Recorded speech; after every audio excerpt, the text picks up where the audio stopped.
Okay, we will find the deflection of the beam. Okay, deflection of the beam.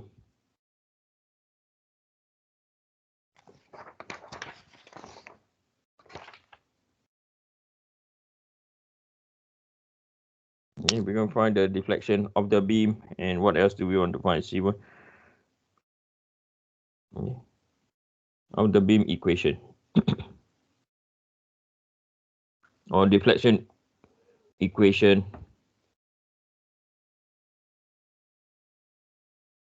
of the beam.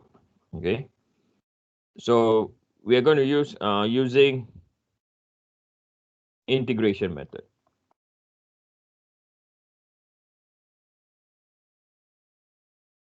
So just to use integration method, okay, so this is x is equal to 0, x is equal to L V M theta y, V M theta y. So the critical part, as I say, is the boundary condition, right? So at x is equal to 0, right? When x is equal to, or at point A, right? If I remove point B, the structure will rotate, yes or no? So this is equal to 0. If I remove point A, right, the structure will rotate, so B is also equal to 0. Okay. So the next two is we know this and we know this, right? So the deflection at point A and point B are equal to 0. Okay, so an important thing is you have to know your boundary condition. This technique, you don't know your boundary condition, you are game over. Okay, really game over, like I showed you before. If you use different boundary condition, your answer will appear different, like when we have a cantilever beam or simply supported. Okay, so from here, right, we know the the first thing we're going to do is the equation of the distributed load.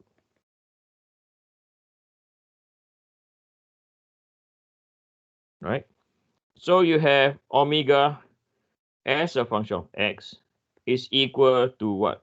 So the gradient. So now which diagram I'm referring to, or which graph to form the equation, is you use this graph.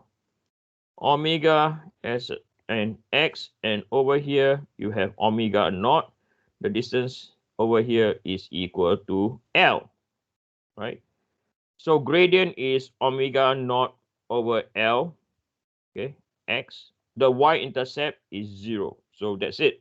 Okay, so this is our equation 1. Then we substitute equation 1 into dv over dx, or is equal to minus omega x. Okay, so just now a student asked me, is it compulsory to put a minus? And the answer is yes. Okay, so you have dv over dx is equal to minus omega naught over lx, equation 2. Right, then we integrate number 1.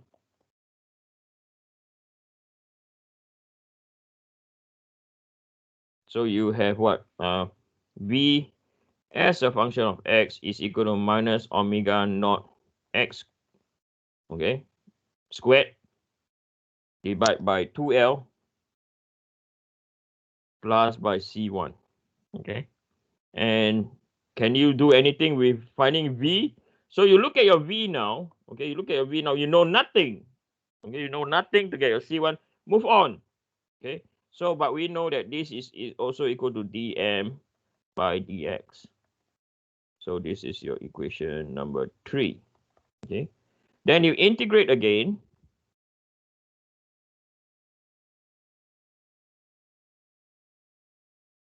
So now m as a function of x. So now you have what? Minus omega naught x cubed over 6L plus by C1x plus by C2. This is your equation 4. So now you know two boundary conditions, right? We are aware that we can have two boundary conditions. So we're going to do boundary condition number 1 first. Okay, we're going to apply that. So we're going to substitute when moment at point x is equal to 0, the moment is also the moment is equal to 0 when x is equal to 0 into equation 4, right? So this is 0 is equal to 0 plus by C1 multiplied by 0 plus by C2, and nearly going to write 0, right? So from here, therefore, C2 is equal to 0. Okay, so with that, you have an equation M as a function of X is equal to minus omega naught X cubed over 6L plus by C1 X, and this is your equation 4A. Because C2 is equal to what?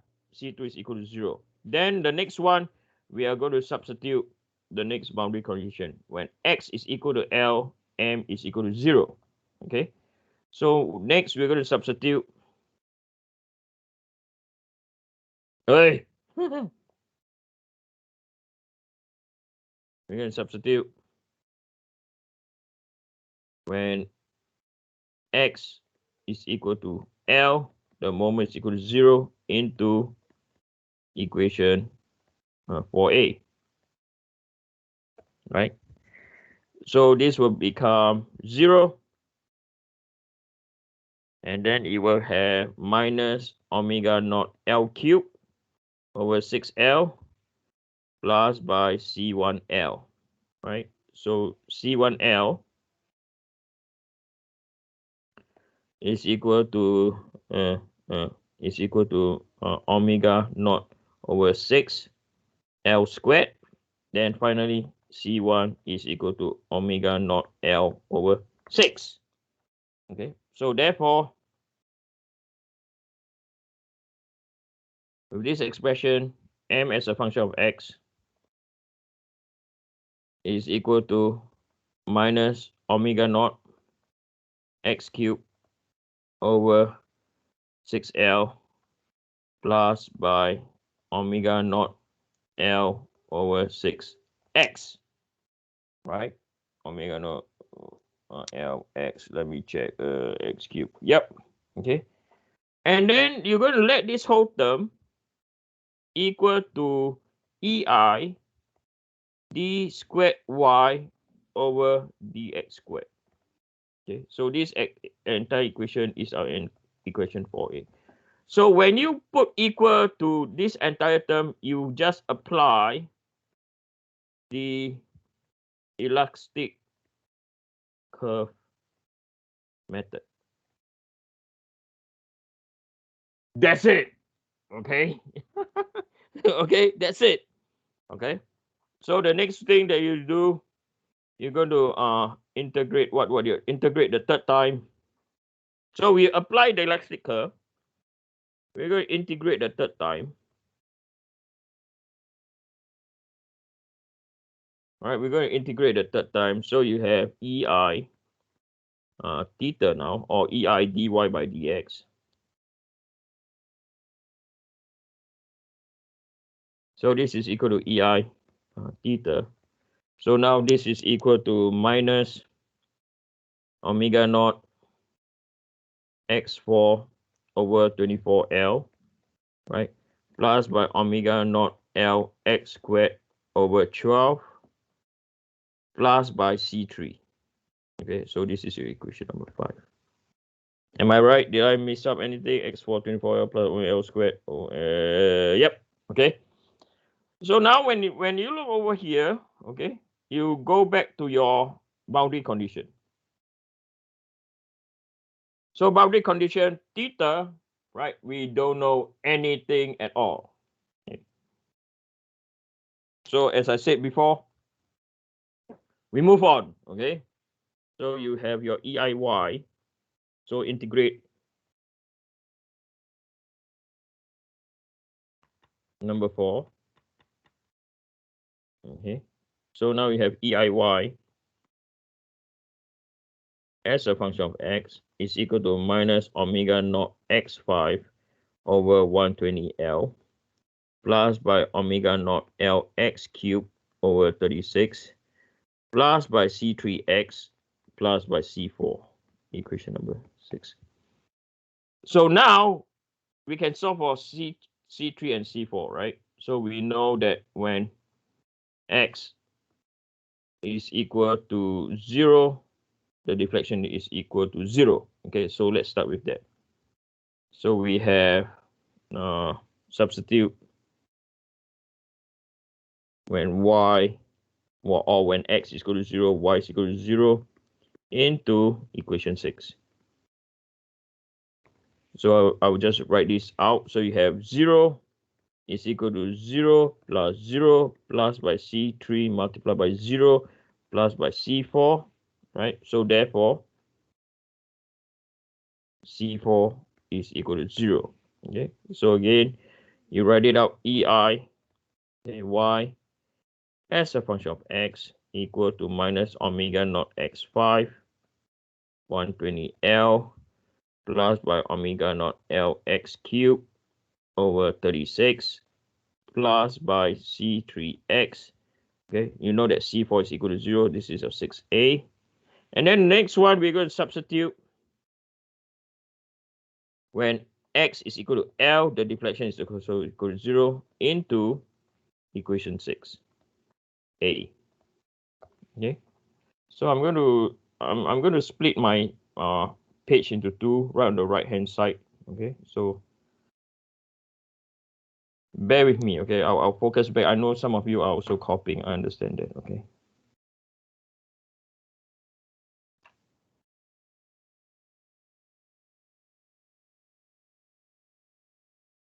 And I don't need a lot more lines, maybe a few more lines. Okay, let me zoom in. Right. So now we substitute every the L in. Okay, so it's equal to 0, and this will be equal to minus omega naught L4 over 120 plus by omega naught L4 over 36 plus by C3L. Okay, so we know that C3L is equal to